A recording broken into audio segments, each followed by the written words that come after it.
Hey Woodside students, Pastor Evan here, and I'm excited to be joining you today for our first week of our new summer series called Questions. And I think it's great that we're doing this series because honestly, this time is very unprecedented.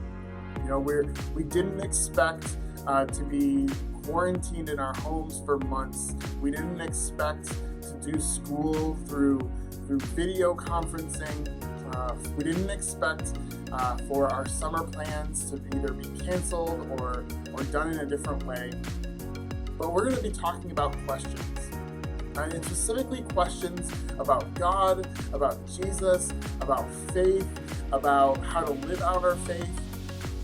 And so this is important because I think especially during this time, we may have a lot of questions. We look in the world around us and it's a pretty dark place. A lot of things are happening. So what better way to jump into God's Word together this summer by asking those tough questions? And it's going to be interesting. It's going to be a little bit different because our video messages, our video teachings are going to be more of a discussion based. It's going to be a panel of people discussing these tough questions. And so why is it important for us to ask questions? Why is it important for us to ask those tough questions that we have? And maybe you have questions that you have yourself, or maybe you have questions that your friends have asked you, whether at school or in your neighborhood. But what is it, those questions that you may have? And let me first tell you that questions are normal. Asking questions about God, about faith, about Jesus are normal and they're okay. God doesn't come to you and say, why are you asking those questions? Don't you have enough faith? And I look throughout Scripture, I found that there are time and time again that questions are asked of Jesus. Questions of salvation. In Matthew chapter 19, verse 25, his disciples say, hey, what does it mean to be saved?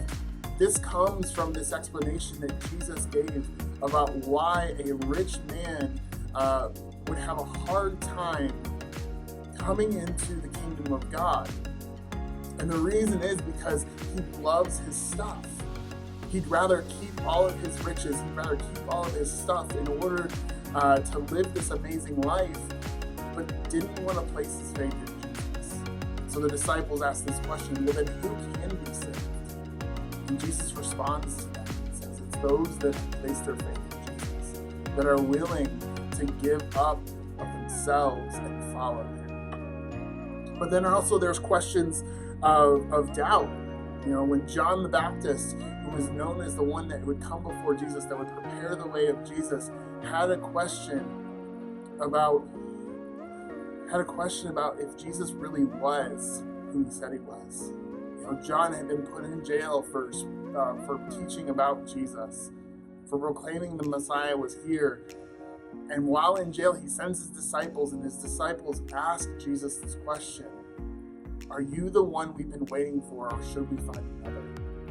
That's a bold question to ask Jesus, but they asked it, and Jesus responds to them in a loving and gracious way.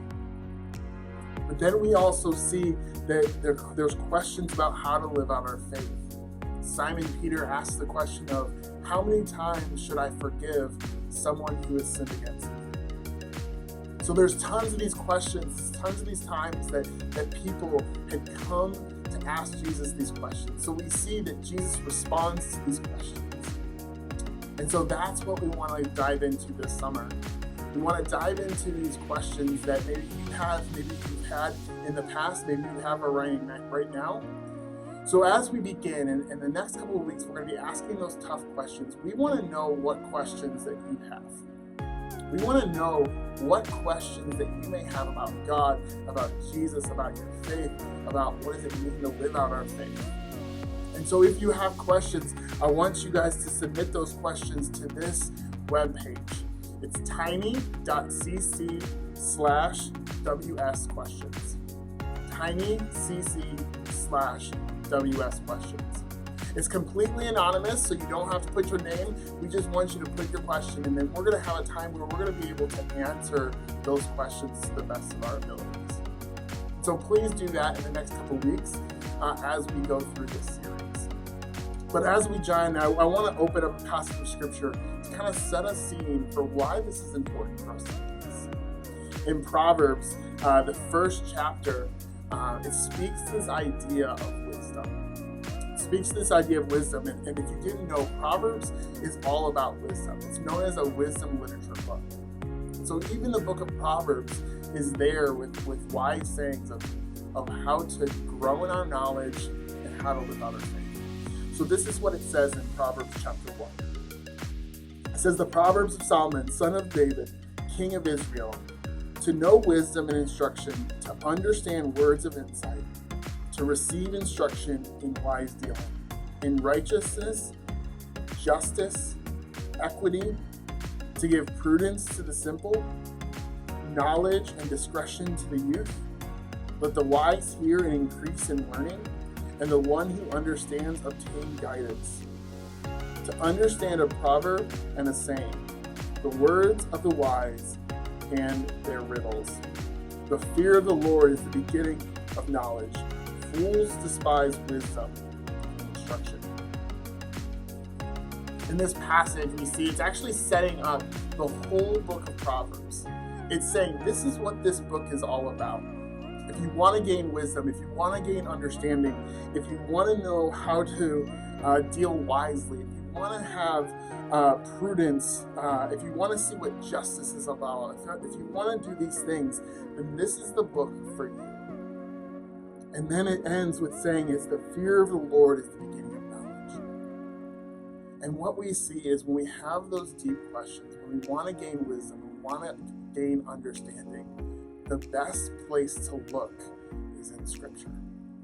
Because Jesus has given us, God has given us this book that's full of wisdom, that's full of instructions, and we have at our fingertips, but oftentimes we don't. We either go to Google, or we either go to Siri, or we either go to somebody else, but oftentimes we don't actually go to the one place that we know that we will get the truthful, honest, loving answer. And so throughout this series, as we deal with these questions that we may have, deal with this way of living out our lives, I want to encourage us to continue to dive into God's Word together, knowing that that is the place that we will gain this understanding, that we will gain answers for those tough questions. But let me tell you guys this. This is what's going to be crazy. It's going to be hard. Because that oftentimes the questions that we have aren't going to be able to be answered. These questions that we have aren't going to be able to be answered right.